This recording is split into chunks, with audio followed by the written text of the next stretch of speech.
Israelista lang ako. Para lang magsama-sama sila ang buong pamilya, nagbibigay ako ng 5 bilyon. Hindi sa panalo niyang gold na sa Olympic, more on yung sa pamilya. Kasi naramdaman ko yung kaaway mo yung anak mo. Masakit sa ama na away sa anak mo. At hindi man lang sila inibita.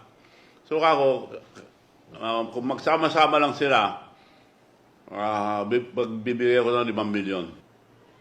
Ang bili ng Diyos, 10 lang eh. Honor thy father and thy mother. Diba? You have to give honor to your father and mother. Isa sa Ten Commandments yan.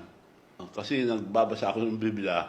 Pinakamahirap na pinagagawa dyan yung forgive your enemies. Maganda kung magsama-sama sila. Importante sa akin, magsama-sama silang buong pamilya.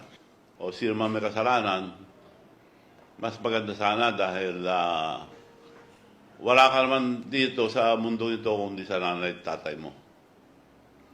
So, nakikiusap ako sa at malaking maligaya kayong pamilya, maligaya na rin ako.